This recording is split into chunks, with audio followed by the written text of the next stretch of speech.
Okay, so today's lecture is going to be about optimizations. So what kind of optimizations? We will focus on the intermediate level optimizations, the optimizations that are normally applied at the IR level. So this is the front end of the compiler. This is our abstract syntax tree, the output of the front end, and this is our optimizer, and this is our backend with code generation and instruction scheduling and register allocation.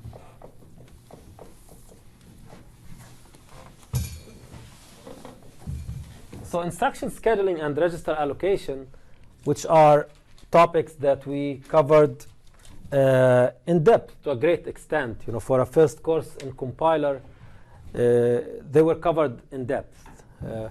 These are considered optimizations, but instruction scheduling and register allocation are low-level optimizations because they are applied at a low-level representation of the code, and they are close to the machine level.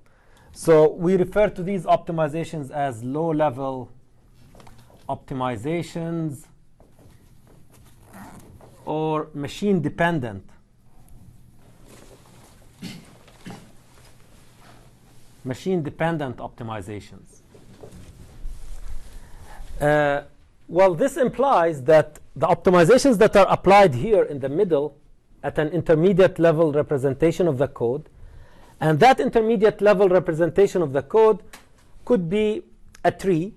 So it could be the abstract syntax tree with some additions and some additional information in it, or it could be a linear intermediate level representation. So it could be like the ILOC that we are studying in this course.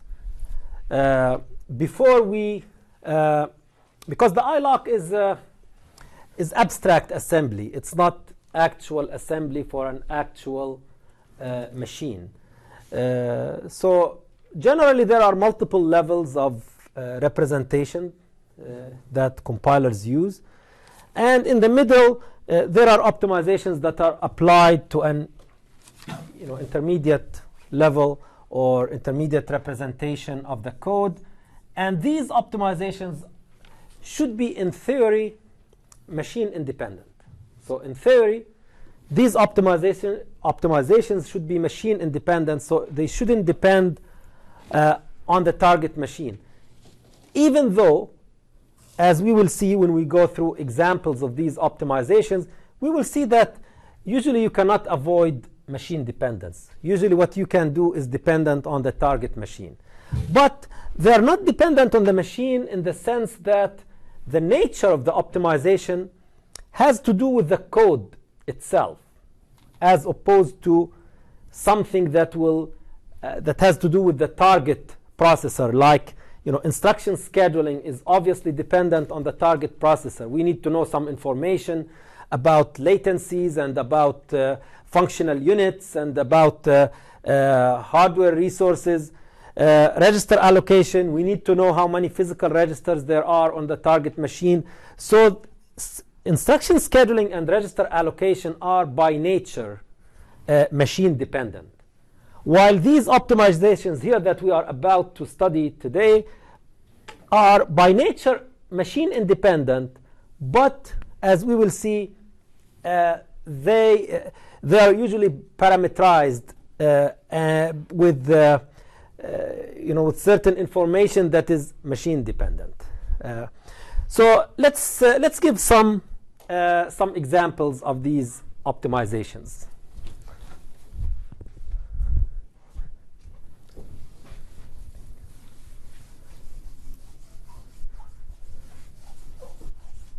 Okay, so let's give the first example of these machine independent or intermediate level optimizations.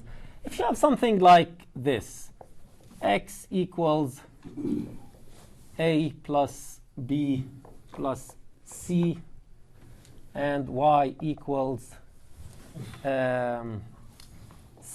D divided by A plus B. And yeah, so assume that you have some other. So let me just, I will just rewrite the same thing. Y equals D divided by A plus B. And you have some other instructions or statements in between. So what can you do here? What's the obvious redundancy that we can eliminate? A plus B. Yeah, so A plus B is used here and used here. So A plus B is a common sub-expression. Common sub-expression. So we can eliminate the common sub-expression by calculating this sub-expression once, storing it in some temporary variable, or if in a register, if we in the context of low-level representation, and then reusing it. So if we do common sub-expression elimination, and by the way, it's important to to know these terms. These are technical terms. Last year while I was grading the final, many students knew the concepts, but they didn't know the terms. And it's important to know the terms. It's important to know these technical terms. Common sub-expression elimination.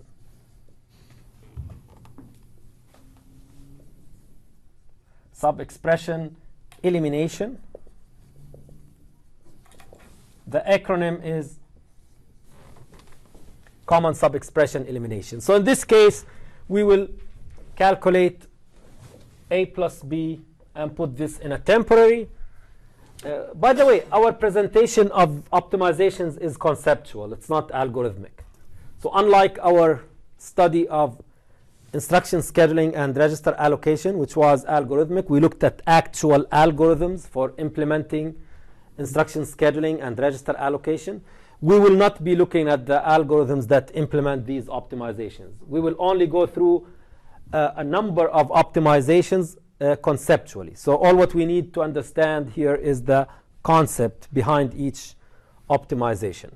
So conceptually, we will calculate A plus B, save it in some temporary variable. Then X becomes X equals what? T plus C, and Y, and then the other code, and then Y equals D divided by T. This is common sub-expression elimination. Now this can save some computation, but in fact it will not always speed up the code. So can you see any negative impact of this transformation? Optimizations are transformations. Can you see a negative impact? Yeah.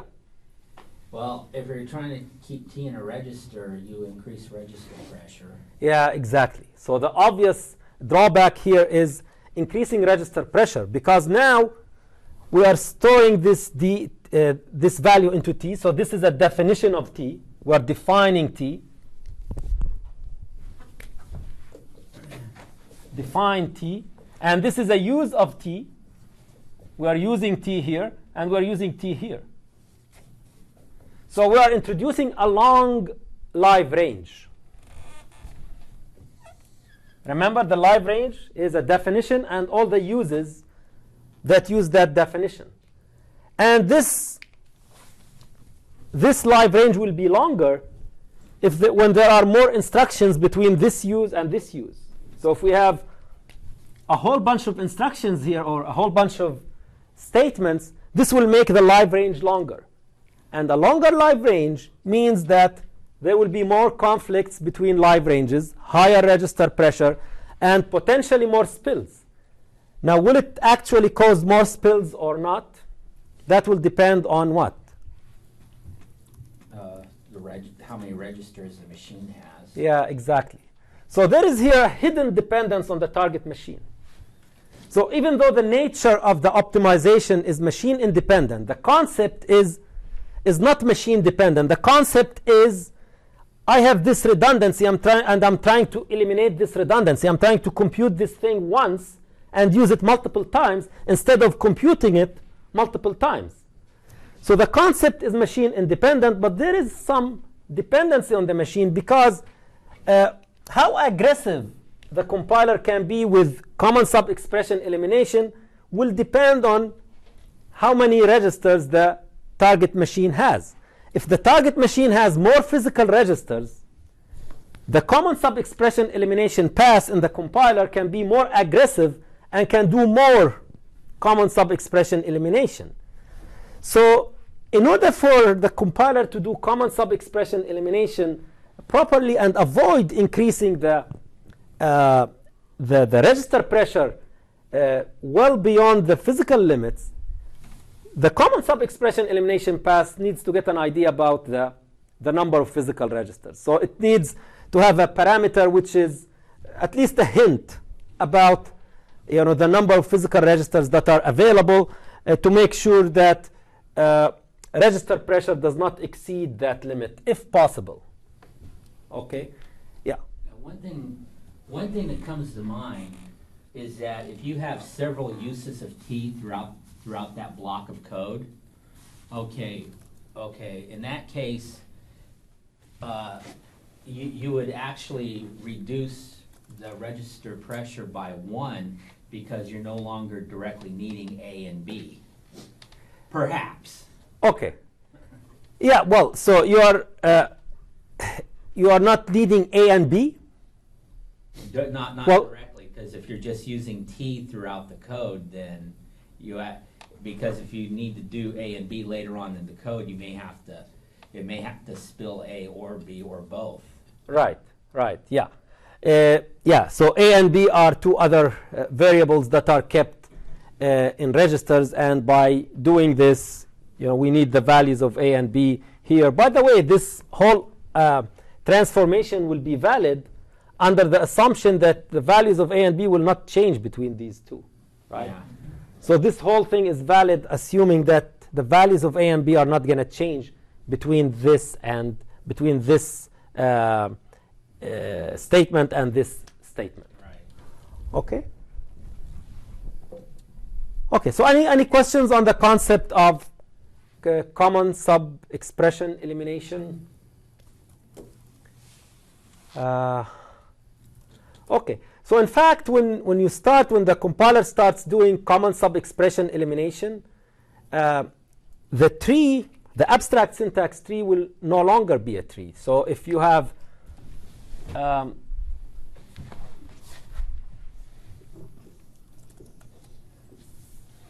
when you have a tree like this, if for example, if this is the node for T, so T is going to feed multiple nodes. The node for the node that corresponds, and this is conceptual, by the way, the node that corresponds for X and the node that corresponds to Y.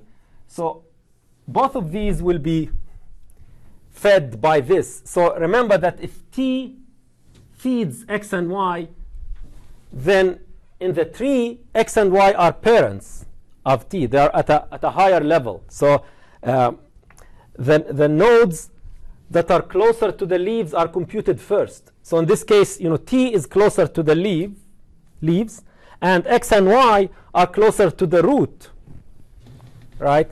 So these will be parents. And in this case, we have a node with multiple parents, which means that the abstract syntax tree is no longer a tree.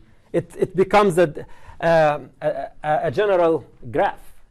So this makes things more complicated. Okay, so now a tree is a simple special case of a graph. With the abstract syntax tree, no longer a tree, things will become more complicated for the compiler. So just keep in mind that when you start doing common sub-expression elimination, your graphical representation of the code can no longer be a tree. Okay. So this is the concept of common sub-expression elimination. Let's look into other concepts, other optimizations.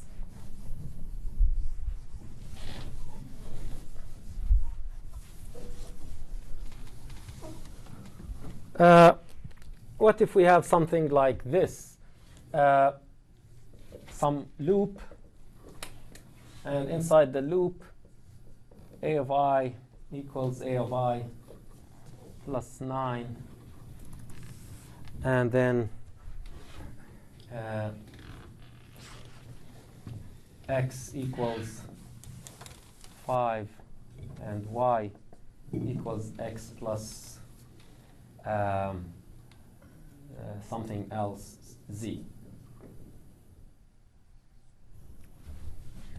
Okay. Now in a loop like this, or when we have something like x equals 5 or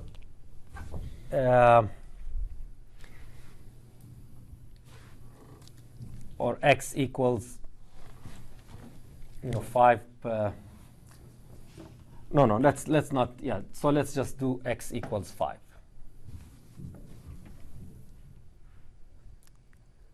So now in this case, what can you do? What is the optimization that you can do? Yeah. Well, x equals 5 and y equals x plus z, those two statements can be pulled out of the loop. Yeah, exactly. So if there is something that is not changing with the loop variable, you can take it outside the loop. So you can pull this outside the loop and this outside the loop, but under certain conditions. You have to make sure that you are not breaking any dependencies. Okay. So if well, here it depends on z. What is z here? If z is, for example, set z equals 9, then again, this is both of these statements are loop independent. Okay, loop independent or loop invariant. So these are loop invariant.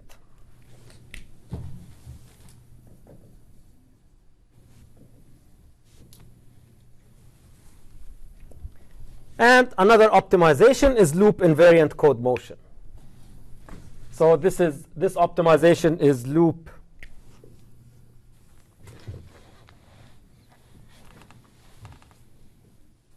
invariant code motion, where anything that doesn't change within the loop, you can pull it outside the loop. But how does this impact register pressure?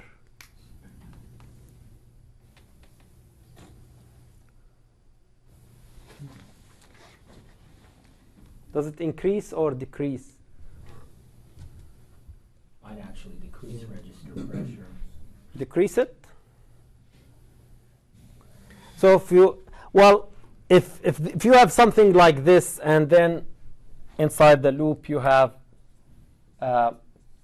a of I equals a of I plus x. So now when you move this outside the loop, you are increasing the distance between the definition of x and the use of x. So when you move it outside the loop, you are potentially increasing register pressure. So loop invariant code motion is another optimization that can also increase register pressure. Okay. So any questions? So the conceptual, I think these are very intuitive. And also the names. The names are intuitive. So I don't know why some students have problems remembering the names. The names are very intuitive and very self-explanatory, very descriptive. Loop-invariant code motion.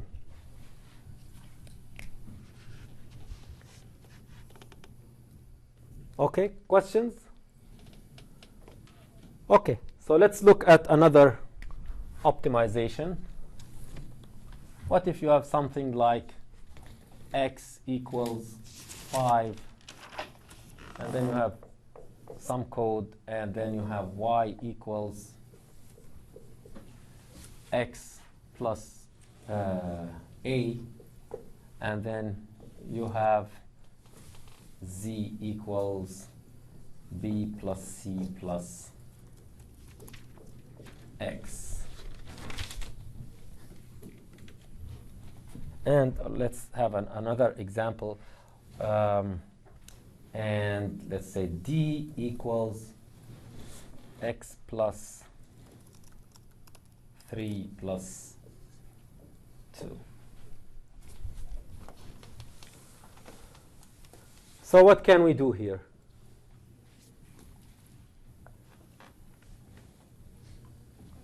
So obviously here x is a constant, right? X is a constant, and it's used here. So in fact, thinking in code generation, now if we leave these as x, the compiler is going to generate loads for these, or it will put them in registers. So it will generate a load for x, or it will put x in a register.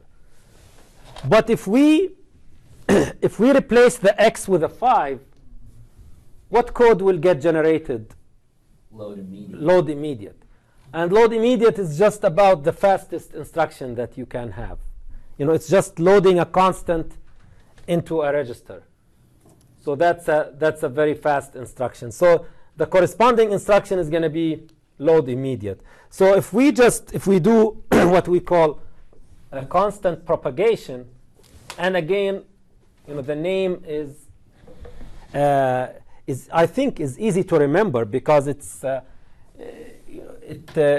describes the concept in a straightforward manner. Constant propagation.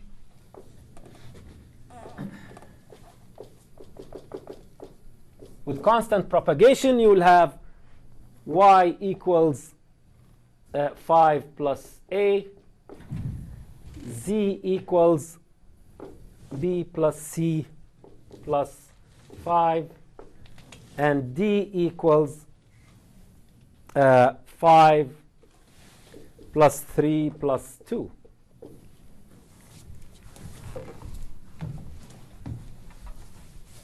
Now, this is constant propagation. So we propagated the value of the constant. We propagated it. Now we have another optimization that is related to constants. If you look at this, what can you do to further optimize this? You just turn d equals 5 plus 3 plus 2. Is that? Yeah, exactly. So these, by the way, this can save a lot of computation. You have d equals 5 plus 3 plus 2. You can do what we call constant folding. So remember, constant folding.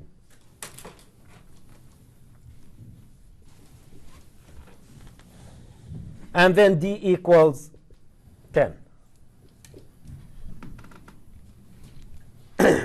Now, do you see how much computation this can save?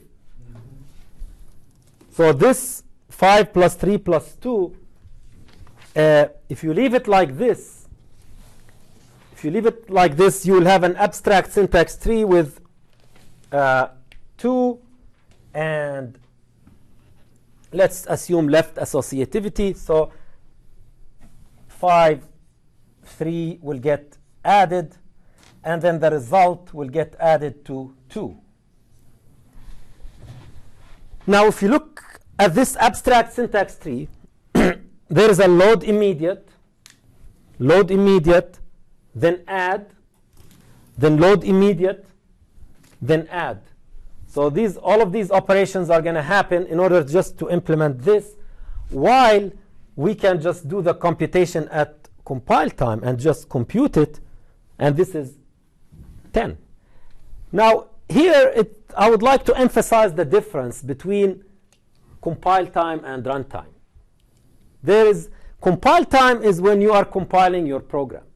So putting this in the context of an application that is a commercial application that is being developed. Okay, so compile time compilation is done by the software development company, while runtime is the program is run by the users. So when you do this constant folding at compile time, you are doing this computation only once when you are compiling the application into an executable. Then the executables that the millions of users will be running will not have to do this computation. You did it once at compile time. When the users run their applications, you're not adding 5 and 3 and 2. You just did this at compile time, and it will be just a constant of 10. Okay? So yeah, it's always important to keep in mind this difference between compile time and runtime. So in other words, Yeah. you're extending compile time to save on the runtime. Yes, and it's only a little bit, it's not something very significant. But if it's executed a lot, it can be.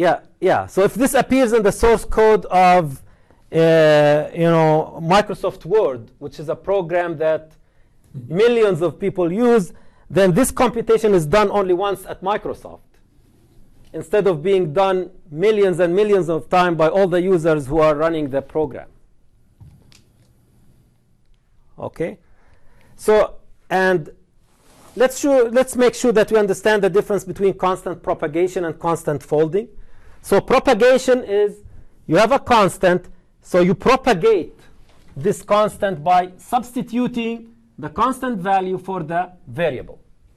So it's about substitution, and you propagate this. While folding is about looking at this constant expression, an expression that consists of constants, and you just fold these constants into the result of this computation. So this is folding and this is propagation. And in fact, folding can lead to more propagation, because here d becomes a constant of 10. So if there is a use of t below this point, you can propagate this.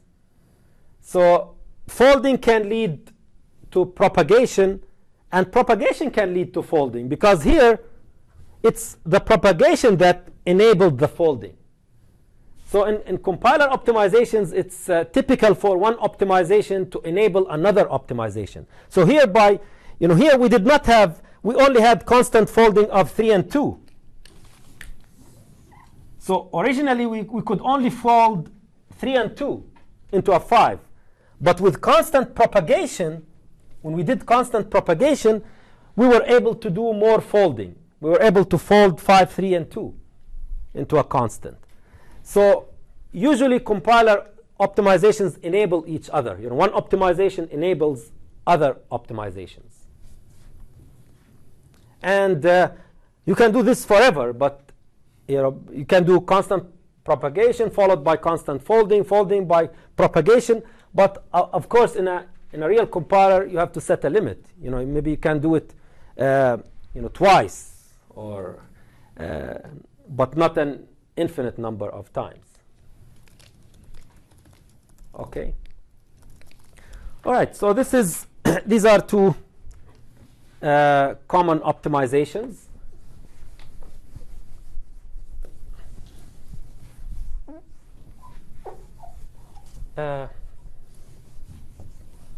Let's look into another optimization. If you have something like this, for I equals 0, I less than n I plus plus, and inside the loop you have A of I equals I times 5 plus 3.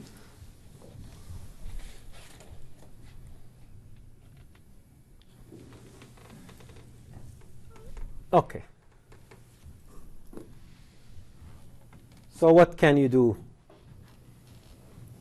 What can you do about this? Constant How can you optimize it? 5 plus 3. What's that? No, Okay.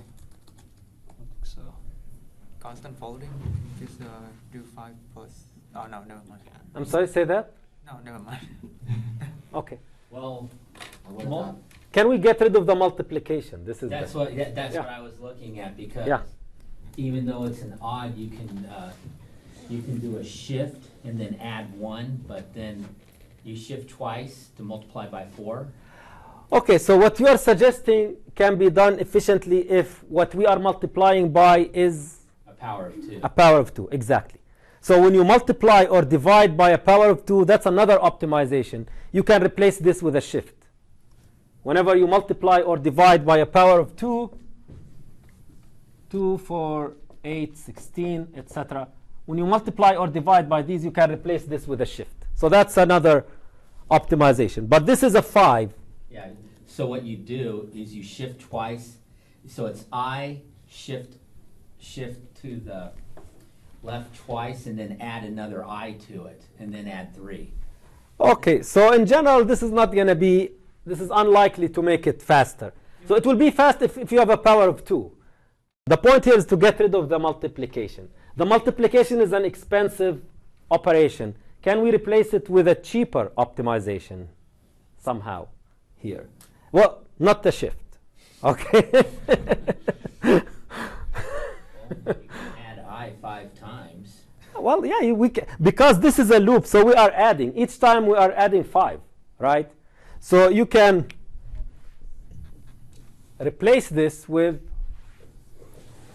for I equals 0, I less than n, I plus plus, and you can have an x equals 3, and then A of I equals what?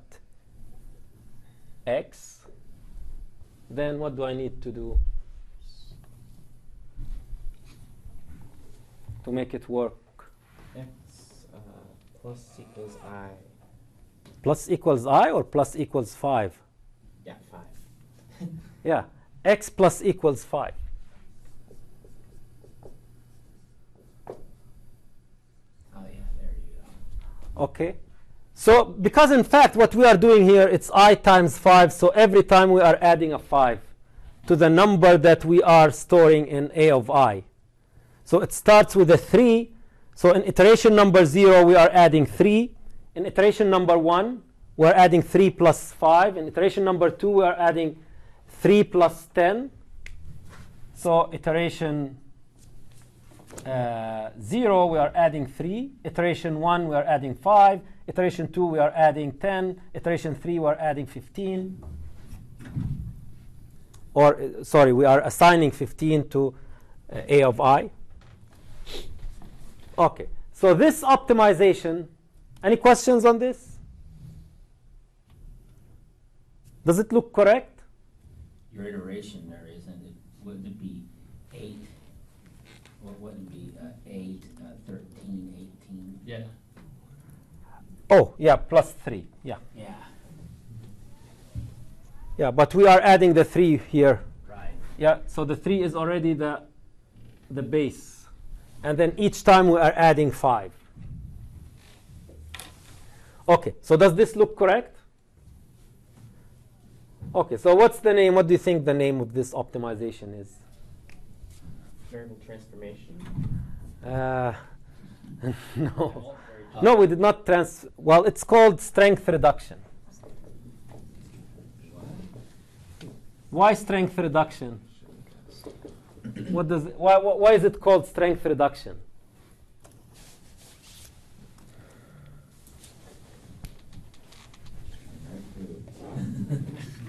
So what's the strength that we are reducing here? We're reducing the strength of the operation. So we are replacing a strong operation with a weaker operation. So the multiplication is a strong operation because it's more expensive and it takes more computational time, while addition is not as strong, is less strong, is weaker than multiplication. So we are reducing the strength of the operation. We're using cheaper operations, and the add is a cheaper operation than the multiply.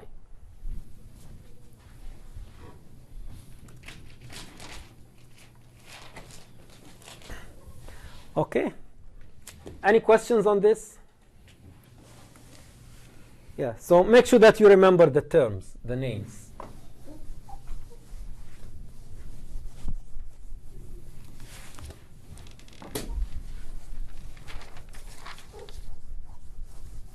Okay. Now about this.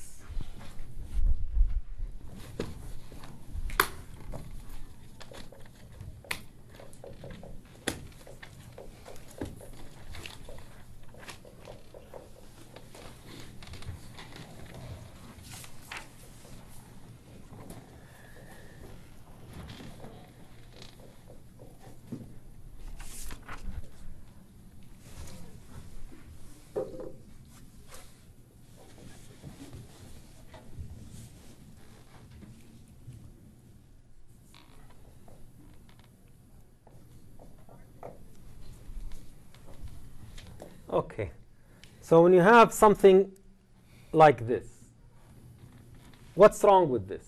Or it's not wrong, but why is this inefficient, or why is this likely to be slow? Nested loops. Well, it's a nested loop, yeah, so we can't. O of n squared. And it's matrix multiple. It's a matrix addition. Well, right. Yeah, but it's a nested loop, so the compiler will not be able to just eliminate the nested loop, or the compiler does not change an n squared algorithm to an n algorithm. The compiler doesn't change algorithms. It looks at the The J is unnecessary, so, right? I'm sorry? The J adds unnecessary register pressure. Because That's just the A of J of I and C, that's just like offset, right? So you only need one variable to keep track of the offset. No, we need two variables because this is a two-dimensional array. So we need two indices. We need an index for the row and we need an index for the column. I don't see how we can avoid having two indices. Because it's all congruent in memory. Like it's all right after the other. Mm-hmm. So you could represent this information using. Okay, so in memory, you will have something like this. So you'll have A of 0, 0, then A of 0, 1, Oh, I see. Yeah. A of 0, 2, and then A of 0, n minus 1. Then you will have A of 1, 0, A of 1, 1, all the way to A of 1, n minus 1, and so on. So, by the way, this is assuming that the array is represented in row major. So this is the row major representation of an array, which is the representation that is used in C and C++. Some languages are column major, like Fortran. It's column major, not row major. But this is row major, where we have the array in memory row by row. So this is what this is row 0. This is row 1. Now, yeah. I think I know what we can do, because in order to get the linear memory address, you have to take the base pointer of A, which points to the array, and then you have to do the addition of j times the length of the row, which is that how the array is defined, plus I, and then add that to the pointer to get that correct memory location. Yeah, but you will have to compute that anyway. So it's a two-dimensional array. Yeah, you'll have to do that computation. Anyway, so you have to compute this linear address to convert this two-dimensional address into a linear address. You have to do that computation. Right, but couldn't we do strength reduction on that computation? Considering we know how long each row is. Yes, I think so. Yes, I think you can do strength reduction on this. So that's, yeah, I think that's the good point. Yeah, I think we can do it. Yes. Other ideas? Yeah, since the inner loop is iterating on the columns, it's basically like skipping a whole bunch of values that could be in the cache. Yeah, exactly. So we have a serious caching issue here. So because this loop is going to look at 0, 0, then it will look at, I is fixed, which means that the column is fixed. So it's going to jump to this. Oh, okay. Yeah, Okay. that's okay. Then it's going to jump to this. So this skipping or jumping, It'll kill the cache. Yes. Yeah. Swap the for loops. Yeah, exactly. So here what the compiler can do is what we call loop interchange or loop switching. Loop interchange to improve caching performance.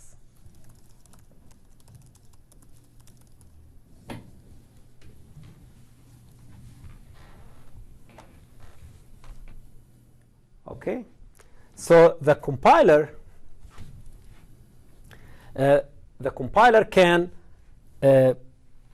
switch the loops. Of course, it has this is not always possible. So this is a very simple, this is a very simple pattern, and here we can just switch them. So we can just swap these two loops, and everything will work correctly. But this will not always be the case. Swapping the loops will not always be legal because sometimes there are some dependencies. So the point here is that with this access, this is bad access pattern from caching point of view. This doesn't have a spatial locality, so we are jumping from this to this.